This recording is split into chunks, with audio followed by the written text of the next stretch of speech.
우리가 지난 이런 얘기 계속 해왔잖아요.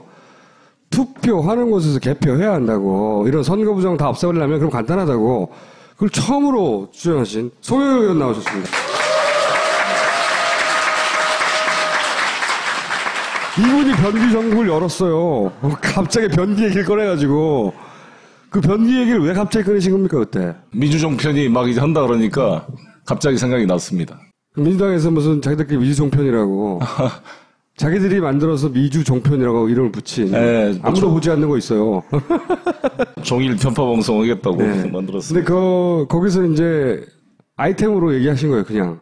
근데 이게 일파만파가 돼가지고 지금 나도 그런 걸 겪었어 이런 사람들이 막 나타나고 있는 거죠. 그때 제가 인천시장으로서 워낙 힘든 상황이었고 빚덩어리에 있었고 정부한테 잘 보여야 되고 특별하게 문제 제기를 그때 못했었는데 생각해보니까 좀 이상한 면이 생기고 최순실 사태가 나니까 뭔가 그것도 심리적으로 문제가 있었구나. 실제로 변기도 교체했고 큰 이 전신 거울도 갖다 놓고 침대 이불도 바꿔놨는데 끝나고 가져갈 줄 알았는데 안 가져가서 제가 썼습니다. 그렇죠. 그 광역단체장의 방이에요. 자기 방이 아니라 그것도 잠깐 한 시간 머물러나요? 그렇죠. 근데 저 같으면 제가 대통령 입장이라면 좀 오랜만에 인천에 왔으면 여러 가지 이야기도 좀 들어보고 싶은데 저도 할 이야기도 많고 아쉽더라고요. 혼자 딱 들어가서 문 잠그고 이제 우리는 못 들어가니까. 한 시간 있는데 광역단체장의 방 자기 방이 아니잖아. 남의 방에 화장실 뜯어가지고 바꾸고 뭐 다 바꾼 다음에 간 거예요. 만나지도 않고. 예. 나는 오늘 할 얘기는 저희가 이 이슈를 좀 다뤄왔었거든요. 네, 예. 다뤄왔었고. 그래서 이런 논란이 있는 걸 싹 없애버리려면 결국은 투표소에서 바로 개표해버리면 된다. 라고 하는 주장과, 혹은 그 사례들 계속 다뤄왔는데 실제 20대 국회에서 처음으로 이 토론회를 했어요. 토론회. 수교표제 도입에 관한 토론을 시작하셨는데 보면은 공정성을 높이자 이거잖아요. 한마디로 말해서. 선거에. 말들이 많으니까. 결국은 걸리는 부분이 어딥니까? 이게 제가 자료를 다 읽어봤거든요. 자료를 다 읽어봤는데 뭐 전자개표도 뭐 장점도 있고 단점도 있다. 쭉 있는데 지금 이제 선거의 문제점을 지적하시는 분들이 이 전자개표를 믿지 못하겠다는 거거든요. 통계적으로 유의미하게 이상한가? 그래서 저희가 해외에 있는 통계학자들과 오랫동안 연구를 했어요. 자연적으로 일어날 수 없는 현상이 일어났다. 이게 결론인데 그 결론에 의원님이 동의하라는 게 아니라 그런 걸 만들고 있다는 거죠. 왜 이 개표된 시각과 방송 시간이 더 불일치되는가 여러 가지 문제들에 대해서 의문을 가져왔어요. 근데 많은 의문점이 있어왔어요. 네. 그때는 국회의원이 아니었기 때문에 뭐 언제 한번 내가 국회 가면 저거 한번 챙겨봐야겠다 싶었는데 이상하게 강동원 의원이 했는데 뭐 전혀 반응이 없고 그러더라고요. 지금도 그렇습니다. 사실 좀 썰렁해 분위기가. 모든 권력의 정당성 근거가 바로 이 투표에 있는데 이 투표를 국민들이 했는데 만에 하나 개표에서 뭔가 이게 왜곡된다면 진짜 모든 근거가 무너지는 거기 때문에 이거는 아무리 다시 한번 들여다보더라도 지나치지가 않다. 그래서 한번 챙겨보려고 저도 확신을 지금 갖지는 않습니다. 양쪽 의견을 들어보고 공청회를 해보니까 많은 좀 쟁점이 나오는 것 같고요.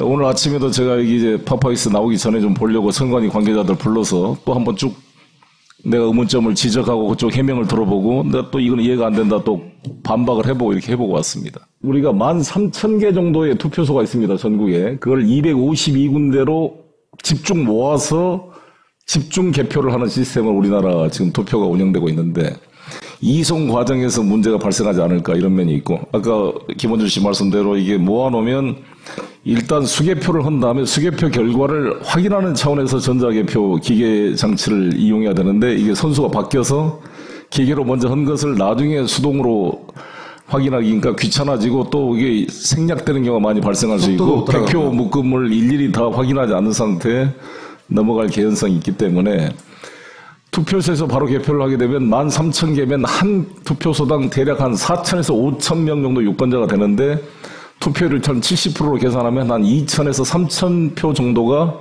한 투표소에서 개표가 되니까 한 2, 3천 표 정도 되는 것은 거기 모인 참가진들이 모여서 하면 바로 손으로 빨리 확인. 10명 200장 세는 거거든요. 10명 200장. 되는 거를 굳이 모아가지고 하느냐라는 이제 반론이 있는 건데, 이제 이에 대한 선관위 측 반론은 뭐냐면, 그렇게 하게 되면 13,000개 투표소를 관리할 공무원들이 선관위 조직으로는 턱없이 부족하기 때문에 지방자치단체 소속 공무원들을 투표 관리인으로 위촉을 해가지고 그걸 관리해야 되는데, 과연 지방자치단체 소속 교사들이라든지 지방자치단체 공무원들이 이 독립적인 헌법기관인 선관위만큼 공정성 유지할 수 있겠는가에 대한 담보가 없다. 그게 하나 있고. 안 하려고 해요. 그 다음에 이제 미분류표라는 게 있죠. 그게 이제 어느 쪽인지가 구분이 불확실한. 여기 표가 걸쳐 있어, 반쯤. 그걸 최종 판정할 권한은 지금은 250개에 다 모여있는 부장판사가거든요. 그렇죠. 그래. 부장판사가 선관위원장으로 권위 있게 이것은 누구 표다, 이거 뭐 문재인 표다, 박근혜 표다 이렇게 결정을 해줄 수가 있는데, 각 위촉인 지방자치 공무원이 그 13,000개 투표에서 그것을 권위 있게 결정할 사람이 없으니 어차피 이거는 252개 집중개표소로 다시 이송을 해야 되는 거 아니냐라는 것하고, 부재자 투표라든지 선박 투표 같은 이런 것들은 어차피 한쪽으로 모아서 해야 될 것 같아요. 그러니까 만약에 이것을 하더라도 병행해서 할 필요는 있습니다. 그런 요소들은 있기 때문에. 그러나 이제 그러한 관리상의 문제고, 선관 입장에서는 입법기관이 결정하면 거기에 맞추겠습니다. 제가 그랬죠. 아니 이거는 국회가 결정하면은 선관위는 거기에 맞춰서 미비점을 보완하고 대응하면 되는 건데, 문제는 저희 국회의 결단에 달려 있습니다. 두고 보십시오. 새누리당은 반대할 거예요. 여러 가지 이유로. 이미 다 새누리당이 이걸 찬성하고. 근데 이제 제가 보니까 이건 있는 것 같아요. 지금까지 우리가 이게 기계식 분류장치가 전산장치냐 아니냐 논란이 있었잖아요. 네. 근데 이게 컴퓨터 네트워크에는 연결되어 있지 않는다는 거예요. 선관위 주장은. 이게 컴퓨터와 이 기계 분류표가 연결돼야 됩니다. 단순 기계는 아닌 건 사실이에요. 왜 컴퓨터 연결되느냐? 컴퓨터로 이게 스캔을 합니다. 모든 투표용지, 우리가 한 3천만 명이 투표했다면 3천만 개 투표가 다 스캔으로 자료로 이렇게 보장이 되게 되어 있습니다. 그래서 그 스캔하는 결과와 연결되기 때문에 단일 PC와 전자 개표기는, 기계식 개표기는 연결되지만 이게 망으로 연결된 건 아니기 때문에 해킹 위험성은 없다라는 것이고. 그게 선관위의 주장인데. 네, 선관위 주장입니다. 그 다음에 여기서 나온 개표 결과를 이제 입력하는 컴퓨터가 있고, 이 입력 컴퓨터는 중앙선거관리원회 서버와 연결되어 있는데, 이것은 외부 인터넷망과 단절되어 있는 일종 인트라넷이다라는 것이 이제 선관위 주장입니다. 근데 이것은 이제 확인과 검증이 필요할 것 같고요. 표를 계속 읽어드리는 기계는 망에 안 물려 있고, 보고하는 컴퓨터는 선관위하고만 물려 있으니 외부에서는 어떻게 조작할 수가 없다는 거죠. 그렇죠, 그렇죠. 도라이버 편에서 다뤘는데 레노버라고 하는 노트북을 썼단 말이에요. 중국의 레노버를. 거기에 확인해 보니까 네트워크 카드가 있었어요.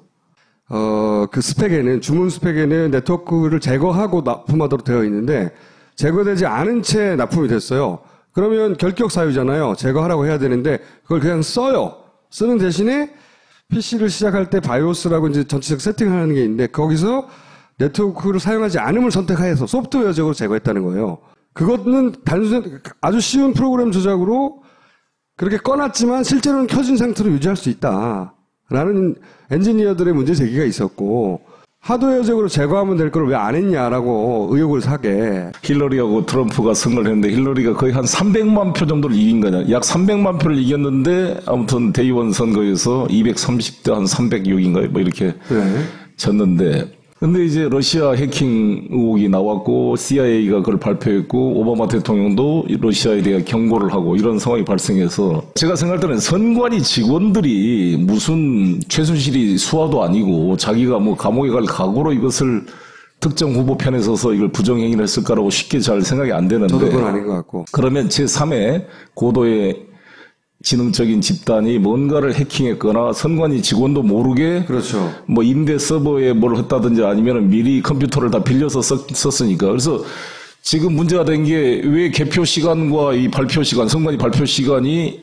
방송 시간보다 더 늦게 나타나느냐. 이 문제에 대해서 컴퓨터를 빌려 썼는데 시간 세팅이 잘못돼가지고 잘못 이세됐다. 이렇게 하고 있는데 그에 대한 과오는 선관위가 인정하고 있고. 그래서 그런 계열사, 아까 말씀한 대로 와이파이와 연결돼서 외부로부터 어떤가 프로그램이 심어진다든지 뭔가 좀 상관이조차도 모르는 그런 것에 대한 그 철저한 검증이 필요하겠다 이런 생각이 들고. 저는 이런 소리 나오느니 수개표로 돌아가자. 그렇습니다. 저는 이제 5년간 대한민국의 운명을 결정할 수 있는 대통령을 뽑는 것은 좀 귀찮고 뭐가 있더라도 의혹의 소지가 없이 철저하게 우리가 확인할 수 있게 하는 것이 그 권력의 정당성을 강화시키고 또 여러 가지 분란의 소지를 없애는 거라고 생각합니다. 그 프랑스는 투명 플라스틱 하잖아요. 원시적으로. 투명 플라스틱에 하고 그냥 거기서 까요. 아무튼 이번에 최순실, 우병우 뭐 이런 걸 겪으면서 도대체 믿을 놈이 없어졌으니까. 이게 다 뭐 청와대부터 다 거짓말하니 뭐 이게 공식적 권위를 갖는 기관의 말을 가능한 저도 이제 시장을 해봤으니까 공무원, 우리가 13,000명이 넘는 공무원이었잖아요. 이게 해보면서 공무원들의 기본적인 신뢰를 가지고 들어주려고 하는 입장인데도 지금 이 김기춘 같은 사람들 보면 정말 무슨 이 철판을 깔고 나온 그런 사람들이어서. 그럼 아직 의원들을 규합하지는 못하셨죠? 대정부 질문하는데 휴게실에서 몇몇 의원들한테 이야기해보니까 분위기가 썰렁하더라고요. 아니 어떤 의원은 이거 하면은 공천 못 받고 떨어져 강동원처럼 그런 분도 있고. 자신의 지역구에 있는 의원들에게 요사하는 중요한 사안이니 송영길 의원이 하는 일에 관심을 보여달라고 문자를 보내서 진짜예요. 분명히 올바른 관점에서 문제의식이 출발해서 가고 싶은데 국회의원 혼자 못해요 이거. 민주당이 다 덤벼들어도 새누리당이 안 하려고 할 거란 말이죠. 이제 분당이 돼서 좀 가능해질 것 같기도 한데. 그럴 수도 있겠네. 일당이 되니까. 네. 오, 가능성 있어 이번에. 대신 의원님은 끝까지 포기하지 말고 가능하면 이걸 밀어붙여가지고 발의시켜주세요. 새누리당이 자기들도 질 수가 있기 때문에 아마 그렇게 반대할 사안은 아닌 것 같은데 공감대가 만들어지면. 이거 방송 보시는 분 중에 이런 운동하시는 분이나 이거 연구하시는 분들도 저한테 연락도 주시고 의원님실도 연락 주시고. 여기까지 하겠습니다. 우리가 지난 이런 얘기 계속 해왔잖아요. 투표하는 곳에서 개표해야 한다고. 이런 선거 부정 다 없애버리려면 그럼 간단하다고. 그걸 처음으로 주장하신 송영길 의원 나오셨습니다.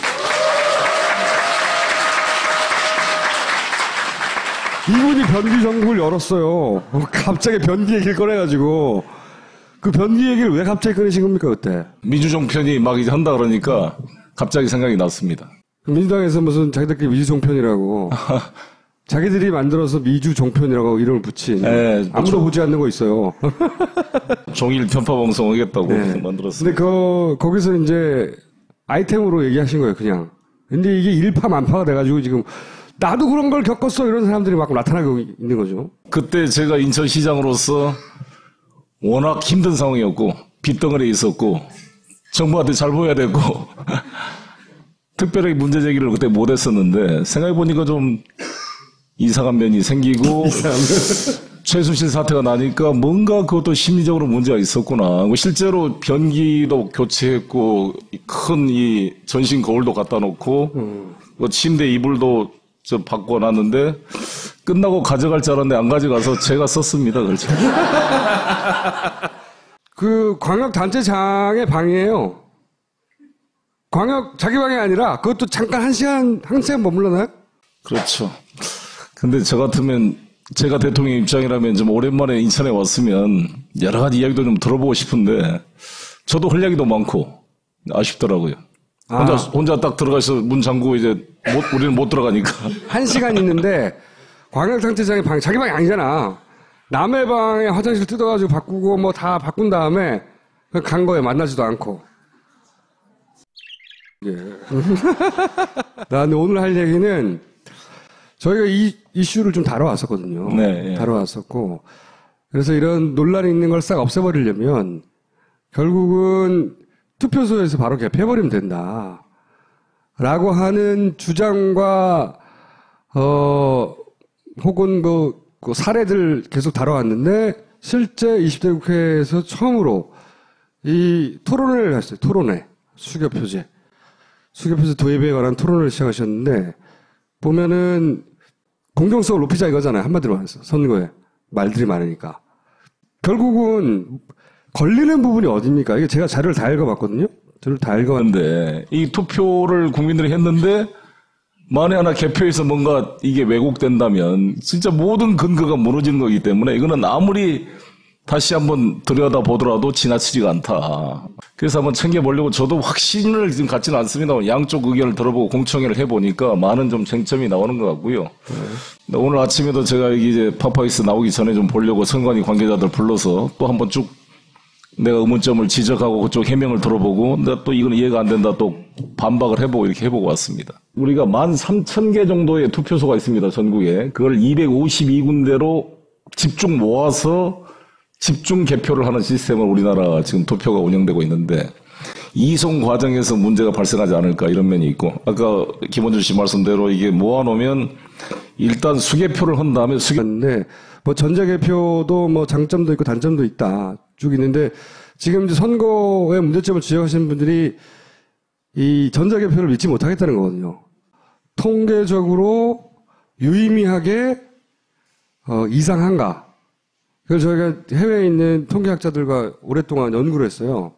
자연적으로 일어날 수 없는 현상이 일어났다. 이게 결론인데 그 결론에 의원님이 동의하라는 게 아니라 그런 걸 만들고 있다는 거죠. 왜 이 개표된 시각과 방송 시간이 더 불일치되는가 여러 가지 문제들에 대해서 의문을 가져왔어요. 근데 많은 의문점이 있어 왔어요. 네. 그때는 국회의원이 아니었기 때문에 뭐 언제 한번 내가 국회에 가면 저거 한번 챙겨봐야겠다 싶었는데 이상하게 강동원 의원이 했는데 뭐 전혀 반응이 없고 그러더라고요. 지금도 그렇습니다. 사실 좀 썰렁해 분위기가. 모든 권력의 정당성 근거가 바로 이 투표에 있는